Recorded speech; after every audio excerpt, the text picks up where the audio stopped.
চলুন আজকে আমরা জানি বাংলাদেশের ভয়াবহ দুর্ভিক্ষ সম্পর্কে। সাল 1974। স্বাধীন বাংলাদেশের এক ভয়াবহ অধ্যায়।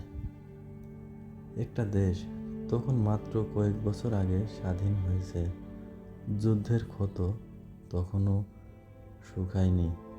চারদিকে ধ্বংসস্তূপ, মানুষের হাতে কাজ নেই, ঘরে খাবার নেই।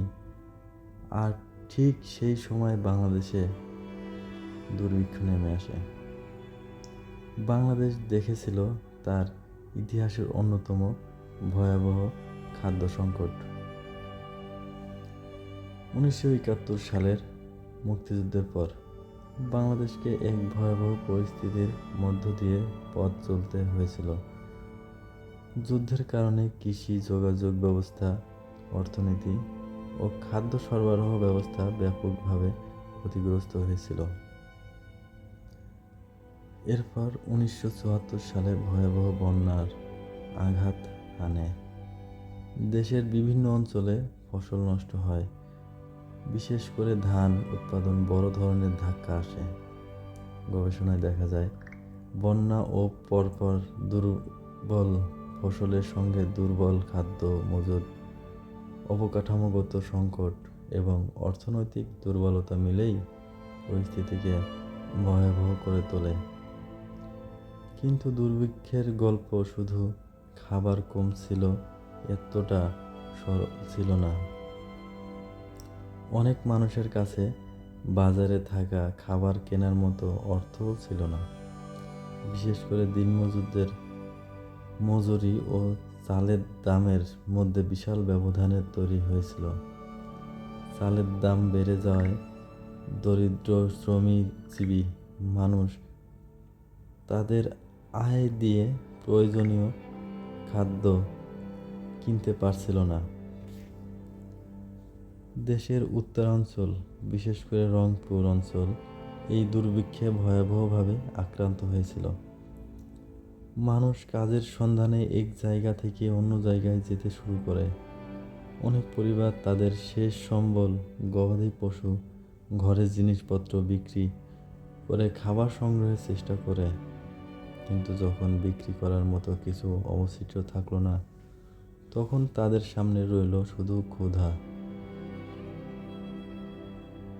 ক্ষুধার সঙ্গে যোগ হয়েছিল রোগ ও অপুষ্টি।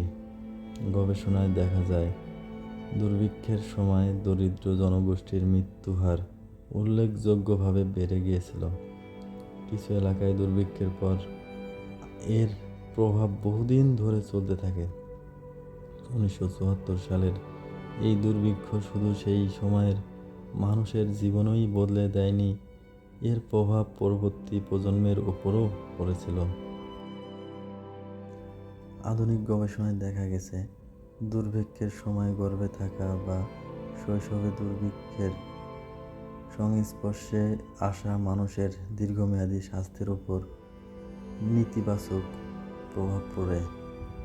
তবে ইতিহাসের এই অধ্যায় আমাদের শুধু কষ্টের কথাই মনে করিয়ে দেয় না, এটি আমাদের দেখায় একটি দুর্যোগ শুধু প্রাকৃতিক কারণে ভয়াবহ হয় না।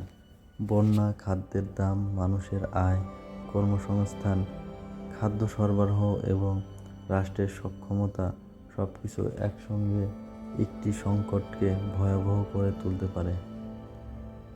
1974 সালের সেই দুর্ভিক্ষ আজ ইতিহাস, কিন্তু সেই ইতিহাস প্রতিটি ক্ষুধার্ত মুখ আমাদের মনে করিয়ে দেয়, স্বাধীনতা শুধু একটি পতাকা পাওয়ার নাম নয়। স্বাধীনতার প্রাকৃতিক অর্থ হলো মানুষের মুখে খাবার, মানুষের জীবনের নিরাপত্তা এবং বেঁচে থাকার অধিকার নিশ্চিত করা। বাংলাদেশের ইতিহাসের এই বেদনাদায়ক অধ্যায় আমরা যেন ভুলে না যাই, কারণ ইতিহাস মনে রাখা মানেই ভবিষ্যতের ভুলগুলো থেকে শিক্ষা নেওয়া। বাংলাদেশের ইতিহাস জানুন, ইতিহাসকে মনে রাখুন।